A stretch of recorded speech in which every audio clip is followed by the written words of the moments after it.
今日嘅題目為敵人禱告，請咱來讀路加福音6章28節，做一個開聲來讀。照住人們的，要為他祝福；鄰着人們的，要為他禱告。主耶穌到12間上為定義12間嘅人禱告，求爸赦免嘅人，因為伊會在其中接觸人會悔改並接受主嘅救恩。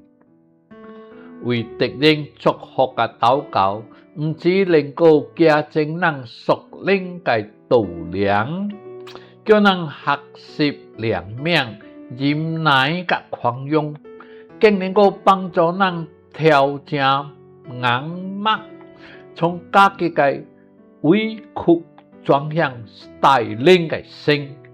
從地上暫時嘅苦難轉向永恆嘅歸屬。人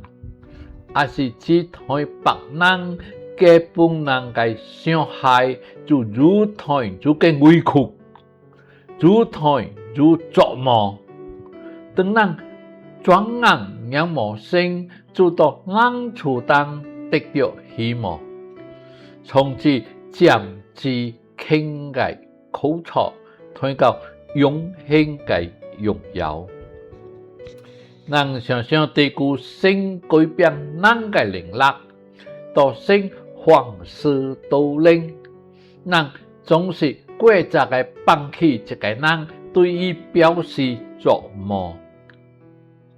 對佢敵人上好嘅方法，唔是以救助還救助，以鄰着還鄰着，就是為伊祝福禱告，求神改變伊個心，盼望有一日伊能夠被神得着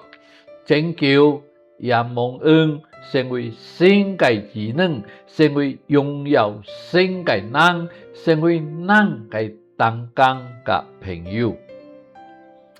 當人我見人與相處，甚至心存得意嘅人，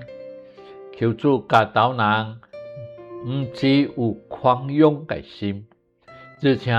照神嘅旨意為伊人祝福禱告，效法神嘅慈悲愛仇敵。咱再來讀路加福音6章28節，咱做一個開聲來讀。照住人們的，要為他祝福；鄰着人們的，要為他禱告。請咱再來默想，只大概經文，然後就禱告。